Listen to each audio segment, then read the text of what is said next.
교탁을 두드리는 선생님은 이곳 마을의 유명하신 선생님입니다. 부인도 교사라서 부부교사라는 매우 교양이 있는 집으로 소문이 자자합니다. 조청의 교사의 가르침으로 이곳 마을 사람들은 대부분 그 제자들이었습니다. 자리에 앉아서 칠판 내용을 풀어보도록 해요. 노 부부교사는 매우 검소해서 버는 돈의 대부분을 자녀 교육비로 지출하고 있었습니다. 모든 부모 희망인 대도시의 대학으로 보내기 위해서입니다. 부부교사가 마을을 지나기라도 하면 상점을 하는 제자들이 먹을 음식이며 선물을 손에 쥐어주느라 정신이 없었습니다. 그 아들 조수호도 부모님의 영향을 받아서인지 매우 성실하고 검소했습니다. 소호는 평소에는 말이 별로 없고 과묵했지만 공부를 하거나 성취에 대한 열정은 대단했습니다. 한번 시작한 일은 끝을 보는 성격이었습니다. 소호가 고등학교를 졸업할 무렵 학창시절 공부는 잘했으나 대도시로 갈 만큼의 점수는 나오지 않았습니다. 소호는 정도대학에 진학하게 되었고 소호는 2학년이 되던 해 여자친구 장유를 사귀게 되었습니다. 두 사람 모두 같은 지역의 시골에서 올라온 터라 서로 의지할 수 있었고 그런 감정은 사랑으로 싹트게 되었습니다. 사랑이란 감정에 만족하지 못한 두 사람은 동거를 시작했습니다. 불타오르는 감정을 억제할 명분도 감정도 없었습니다. 그러나 딸아이의 동거 사실을 알게 된 아버지는 화를 참을 수가 없었습니다. 에이, 이거 인연을 그냥. 내가 저를 어떻게 키웠는데 하라는 공부는 안 하고 연애질이야? 아버지 장주인은 딸이 동거하는 것도 마음에 안 들었지만 화가 가라앉지 않는 또 다른 이유가 있었습니다. 아니, 하고만한 놈들 중에 저 따위 촌뜨기 놈을 만나? 야, 뼈 빠지게 벌어서 그나마 도시로 대학을 보낸 이유가 도시놈 만나서 결혼하면 애비도 가르친 보람이 있고, 지 남동생도 도시로 나올 거 아냐? 장주진이 딸아이에게 서운했던 것은 바로 남자친구 집안 바탕이었습니다. 분이 안 풀린 장주진은 딸에게 신신당부했습니다. 애비가 분명히 말하는데 저놈하고는 절대 안 돼. 안 된다고. 졸업해서 직장 갖게 된 뒤에 다시 다른 남자친구를 만나라고. 알았어? 알았냐고? 딸은 아버지 앞에 눈물만 뚝뚝 흘리고 있습니다.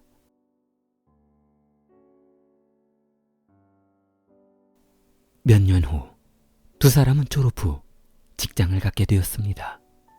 장위는 쓰촨성 석유회사에 취직했습니다.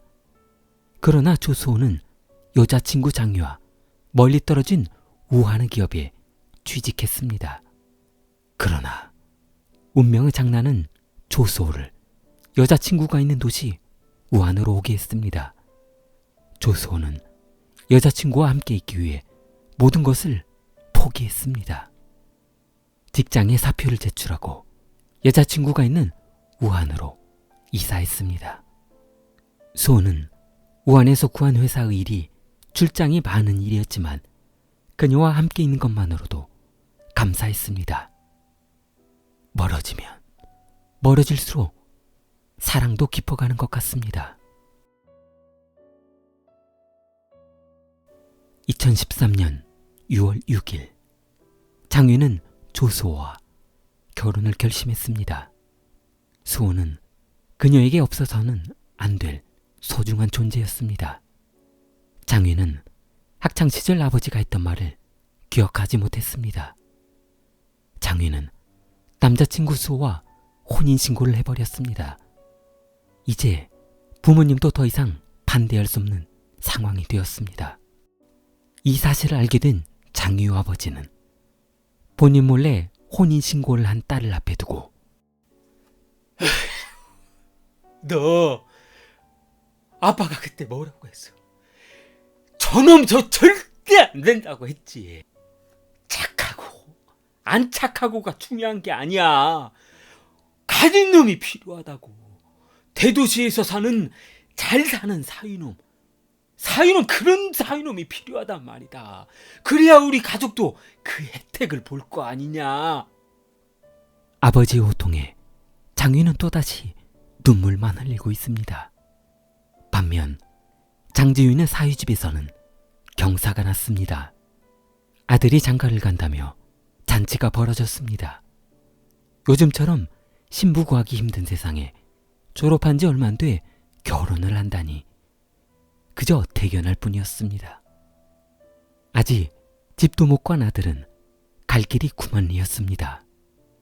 수호 부모는 교직 생활 동안 모아둔 돈을 결혼식 비용과 혼수 비용으로 지불했습니다. 수호 부모님은 사돈댁에서 아들을 썩 달가워하지 않고 있다는 것을 알고 있어 전 재산을 털어서 사돈댁에 전해주었습니다. 수호 부모가 전해준 돈은 36만 위엔, 한화 약 6,400만 원을 결혼지참금으로 주었습니다. 아들의 행복을 위해 차도 사주었습니다. 수호 부모님들이 혼수 비용으로 많은 돈을 지출하자 부인 장유의 남동생은 배야, 어차피 기분 좋게 혼수할 거면 저도 좀 빌려주세요. 저도 좀 뭐라도 좀 해보게요.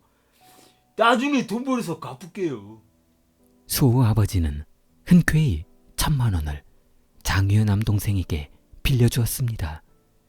온 가족은 금전이 오가자 너무 즐겁고 행복했습니다.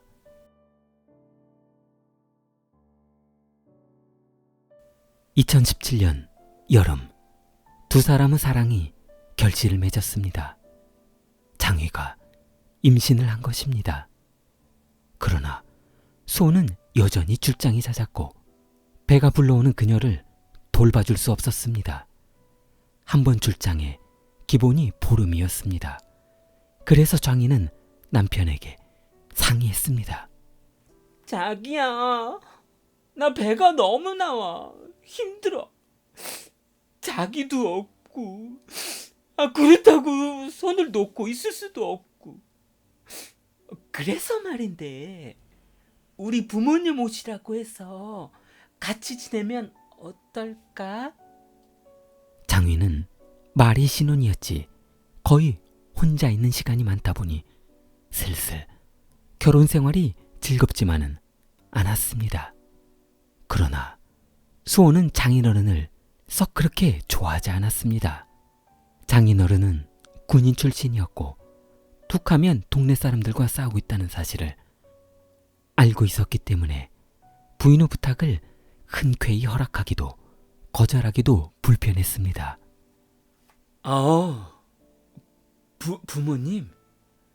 몸이 불편하면 어쩔 수 없지. 부모님 오시라고 해서 몸조리 잘하고 있어. 출장 끝나는 대로 바로 갈게.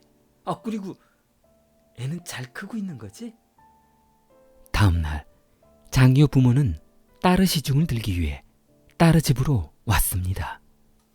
아유, 내가 이 나이 먹고 임신한 딸 수발이나 들고 있고 이게 뭐하는 짓인지 모르겠다. 아유. 활동적인 성격인 장주쥐는 부인과 딸을 돌보려니 보통 짜증이 나는 것이 아니었습니다. 몇 개월 뒤 장유는 출산했습니다. 손주를 보게 되어 기쁘기는 했지만 장주쥐는 혹시 손주도 두 부부가 봐야 되는 것이 아닌가 하는 걱정이 앞섰습니다. 아빠, 나 이제 출근해야 하니까 애기 분유 잘 먹여. 잘 재워야 돼, 알았지? 분유 꼭 먹이고. 딸은 산후조리가 끝나고 출근했습니다. 사위수호는 잦은 출장으로 출산 후에도 역시 집에 붙어있는 날이 없었습니다. 울어대고 낮밤이 바뀐 손주 앞에 장주쥐는 인내심이 한계에 다다랐습니다.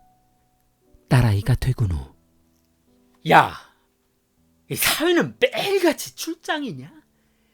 이거 애 보기 싫어서 일부러 출장 간다고 보름씩 오고 가고 그러는 거 아니야?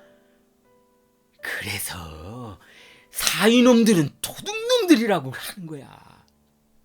딸 장유는 아버지에게 한마디 했습니다. 아빠는 손주 좀 보는 게 그렇게 싫어? 이게 뭐 별거라고 그렇게 짜증을 내? 나도 남편하고 사는 건지 혼자 사는지 모르겠어. 힘들어. 이혼해버릴까봐.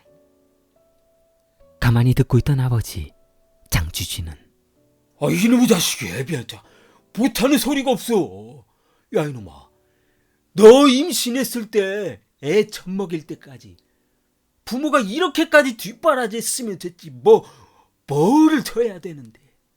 그리고 말이 나온 김에 니네 시부모는 왜 코빼기도 안 비치는 거냐? 장주쥐는 본인들만 아이를 키우며 소갈이 한다는 것이 너무 억울했습니다.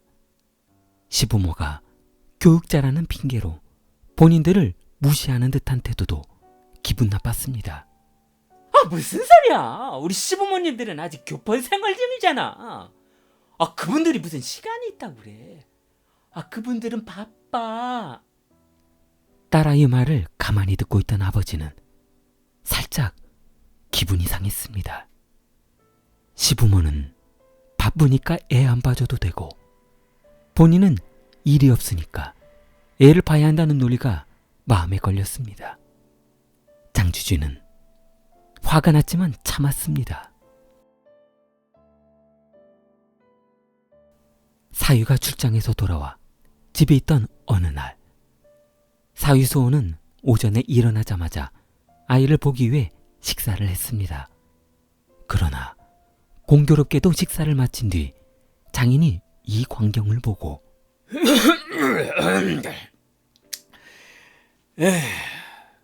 애는 안 봐도 밥은 먹어야겠고, 그렇다고 장인한테 식사 한번 해보라는 말도 없이 혼자 먹고. 그러나 사실 소는 깊은 잠에 빠져있는 장인을 깨울 수가 없어 장인이 일어난 뒤 식사를 차려둘 생각이었습니다. 장인 장주인의 눈에는 사위의 모든 행동이 가시가 되었습니다. 2017년 8월, 장윤은 갑자기 계좌있는 잔액 14만 유엔 한화 약 2,500만 원 전액을 인출했습니다. 며칠 뒤 수호가 출장에서 돌아오고 공과금을 내야 하는데 통장에 잔액이 없자 수호는 이상한 생각이 들어 부인에게 물었습니다. 여보, 왜 통장에 잔액이 하나도 없는 거야? 설마 또 1,000원 빌려준 거 아니지? 장윤은 난처한 표정으로 고개를 들지 못했습니다. 그게 애가 뭐 하는 것마다 잘 안 된대.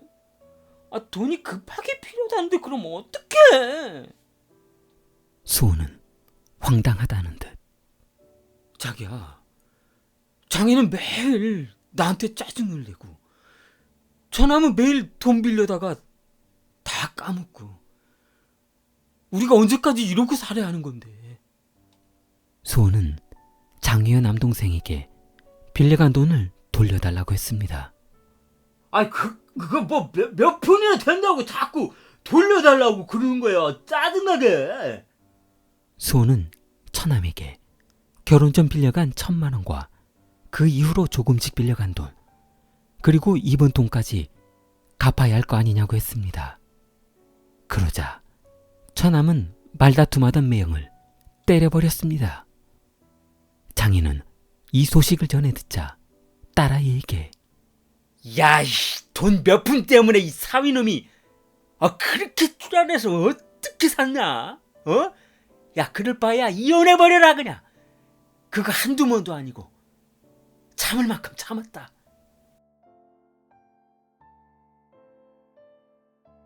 수호는 출장을 갔다 집에 돌아왔습니다. 현관문 열쇠 구멍에 몇 번이고 열쇠를 집어넣어 봤지만 열쇠가 들어가지 않았습니다. 열쇠가 맞지 않았습니다. 그러고 보니 아파트 엘리베이터 입구며 복도에 널려있는 물건들이 낯익은 물건이다 싶었는데 부인 장희가 다시는 집에 들어오지 말라며 남편 수호 물건을 모조리 집 밖으로 버려버린 것입니다. 본인 집에도 못 들어가게 된 신세가 된 수호는 인근 조그만 방을 얻어 따로 살게 되었습니다. 그때 아내 장유에게 문자가 왔습니다. 이 집에서는 우리 식구가 살 테니 두 번 다시는 들어오지 말라고 했습니다. 자기야, 이게 무슨 소리야? 그럼 우리 딸도 보지 말라는 거야? 딸은 무슨 딸이야? 당연히 못 보는 거지. 장유 아버지 장주진은 사위가 출장을 간 사이 그동안 사위의 행실로 보아 어디서 못된 짓을 하고 다닐 거라면서 딸에게 충동질했습니다. 그러니 이참에 이 집을 본인들이 차지해서 살고 돈도 다 빼서 남동생 사업이나 도와주자며 계획을 세웠던 것입니다. 사위 물건은 모두 집 밖으로 버린 뒤 사위가 들어올 수 없도록 현관문 열쇠를 수리공을 불러 교체해버린 것입니다. 11월 참고 또 참았던 수호는 법원에 이혼 신청을 했습니다. 그러나 법원은 두 부부가 신혼 초기이고 다시 한번 신중하게 생각해보라며 이혼 소송을 반려했습니다. 그러자 장링은 괘씸하다며 수호 몰래 차를 처분해버렸습니다. 그 차는 수호 부모가 결혼 선물로 사주었던 선물이었으나 그 사실을 몰랐던 장링은 홧김에 팔아버린 것입니다. 이 사실을 알게 된 수호는 다시 한번 법원에 이혼 신청을 했습니다. 장유 아버지는 사위가 버릇없이 이혼 신청을 했다는 것이 괘씸했습니다. 이 자식, 이 자식 봐라. 누구 엿먹으라고 이혼을 신청해? 가지고 있는 거 다 내놓으면 모를까? 그렇게 쉽게는 안 되지. 가만히 있어봐라. 혹시 모르니. 2018년 8월 조건은 양육권을 포기하고 매달 양육비를 준다는 것이었습니다. 그러나 이혼은 생각처럼 쉽게 진행되지 않았고 그렇게 시간은 흘러 중국의 신년제 설날이 돌아왔습니다. 수호 부모는 명절에 손주를 보고 싶어 아들 집에 방문하게 되었습니다. 아들의 이혼 소식을 알고는 있었지만 그래도 이혼과 손주 문제는 별개의 문제라 생각했습니다. 1월 10일 수호는 부모님과 함께 장유가 살고 있는 집으로 부모를 모시고 방문했습니다. 그러나 현관문을 열고 들어간 수호 부모를 향해 장주진은 소리 질렀습니다. 여기가 어디라고 들어와? 너희들은 염치도 없냐? 애들 다 키워놓으니까 이제 와서 할아버지 할머니 노릇해보려고? 꺼져. 너희들은 자격도 없어. 수호 부모는 화가 난 장주진이 상당히 마음에 거슬렸습니다. 사돈 어르신이 화가 날 만도 합니다만 애들 양육 문제만큼은 신중해야 하지 않을까 해서 말씀드립니다. 아무래도 아이는 아버지가 키우는 것이 장례를 위해서도 좋지 않을까요? 아주 연병을 하고 있구만. 그냥 이걸 그냥 확. 야, 사돈 좋아하시네. 응? 이거 손주 젖먹이 때부터 젖병 물려가면서 개고생해서 키워놨더니 이제 와서 부모 노릇이야? 뭐 이런 먹같은 경우가 다 있어. 그러자 수아버지는 다시 짐작하게 말했습니다. 어차피 이혼 소송을 한다면 양육권은 부에게 우선인 것이 당연한 것입니다. 그러니 어차피 그렇게 될 거 미리 여기에서 정해서 우리 아들에게 양육권을 주시죠. 시아버지 말이 끝나기가 무섭게 장주진은 몸을 부르르 떨며 일어섰습니다. 분을 삭히지 못하고 본인 방으로 들어가 버렸습니다.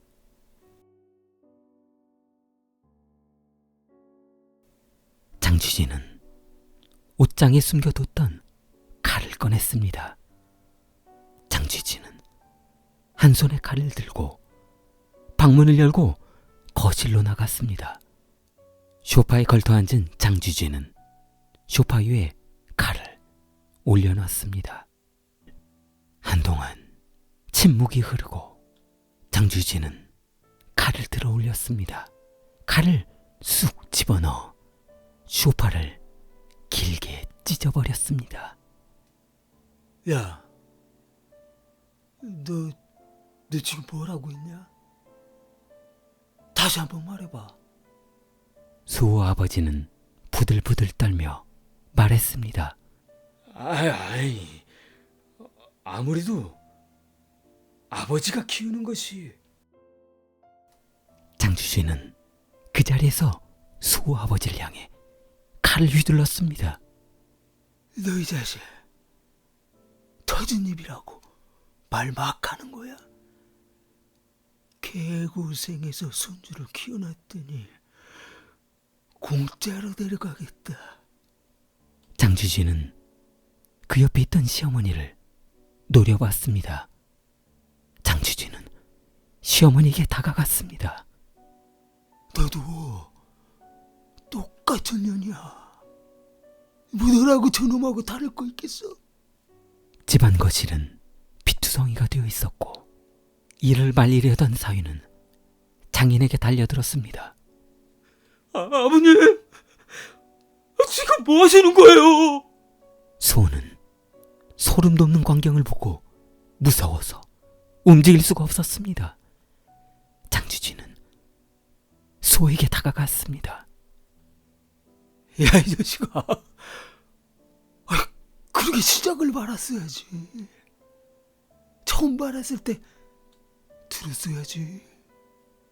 장주진은 충혈된 눈으로 사위를 바라보자 사위 수호는 뒤로 물러섰습니다. 뒷걸음치다 혈흔에 미끄러지고만 수호는 뒤로 넘어지고 말았습니다. 장인 장주진은 사위의 몸에 올라탔습니다.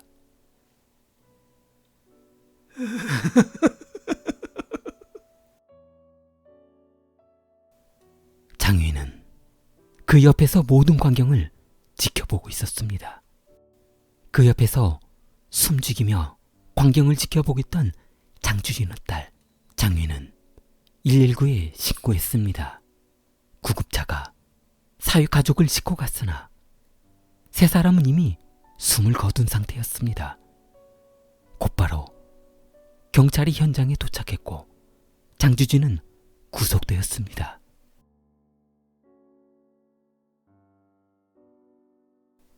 경찰의 현장 조사가 끝나고 법정에선 장주진은 충격적인 말을 합니다. 판사는 장주진에게 살해 동기가 무엇이냐고 물었고, 판사님, 저 억울합니다. 저는 정당방위했습니다. 그날 저녁 시부모가 갑자기 문을 열고 들어왔어요. 그래서 다짜고짜 손주를 데려가야겠다면서 손주를 뺏어가려고 하는 겁니다. 어떤 할애비가 손주를 뺏어가는데 그냥 그걸 보고만 있을 수가 있습니까? 법원은 장주진의 눈물 섞인 호소에 침묵이 흘렀습니다.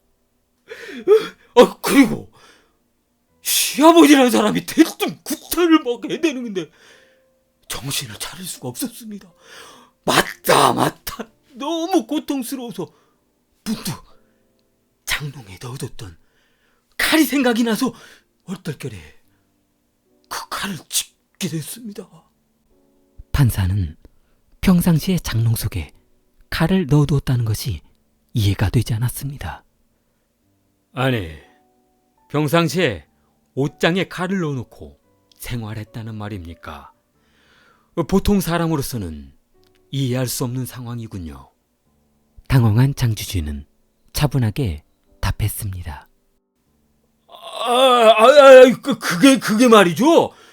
집에서 고기를 구워 먹다 보니까 손주가 혹시나 칼을 만질까 걱정이 돼서 옷장에 숨겨두었던 것이죠. 법정은 술렁했습니다. 일반인으로서는 상상할 수 없는 그 당시의 상황이 이해되지 않았기 때문입니다. 2019년 11월 26일 재판 결과 법원은 장주진에게 사형을 선고했습니다. 더욱더 충격적인 것은 장위가 법원에 양해각서를 제출했습니다. 죽은 남편의 부인 장위가 시부모 남편을 죽인 살인범 아버지를 살리기 위해 제출한 것입니다. 아이의 엄마로서 이런 비극적인 상황이 안타까운 심정이 비통하나. 어차피 아이 아버지 조수호가 있으나 없으나 본인과 아이 생활에는 별 영향이 없을 것으로 생각됩니다. 아버지의 선처를 호소합니다. 아버지 장주진은 손자를 지키기 위해 정당방위한 것이었습니다. 2020년 10월 법원은 2심 재판을 속행하였고 아이러니하게도 법원은 장주진의 딸의 청원을 수리해 주었습니다. 장유의 양해각서로 아버지 장주진이 사형에서 정당방어, 집행유예로 바뀌게 된 것입니다. 사람을 셋이나 죽이고 집행유예로 풀렸다는 소식을 듣게 된 수호 친척들은 참을 수가 없었습니다. 이 소식을 듣게 된 조수호 친척들은 너무 분한 마음에 십시일반 돈을 모아 변호사를 선임했습니다. 2021년 4월 30일 수호 친척은 수찬성 고등법원에 사건을 접수했습니다. 수호 친척들은 사건 당일 두 집안의 물리적 충돌이 없었고 장주진의 일방적인 살인 행위였다는 증거를 모아 제출하였고 법원은 2022년 6월 21일 원심을 파기하고 사형을 선고했습니다. 딸 장위가 제출한 양해각서는 무효 처리되었습니다.